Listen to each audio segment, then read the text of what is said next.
السلطانة ملك بعد 52 بقى من الناس اللي تحت.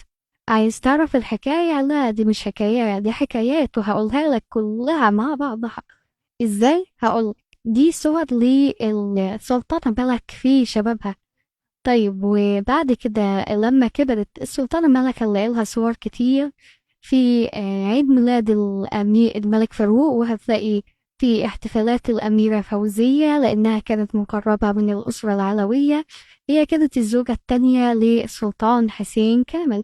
طيب لما كان أمير وأخد سرير من السراير الأربعة اللي أهداهم الخديوي لأولاده، السرير اللي ظهر في فيلم الناس اللي تحت، اللي يجي إعلانه في المجلة على أساس إن هو سرير السلطانة ملك، ما قالوش سرير السلطان حسين كامل. ال- السلطانة ملك الزوجة التانية للسلطان حسين كامل. طيب السلطان لما كان أمير واتجوز الزوجة الأولى عيني الحياة، كانت في أفراح الأنجال، وبعد شوية تم التطليق وبعدها اتجوز السلطانة ملك. طيب هي أصلا منين؟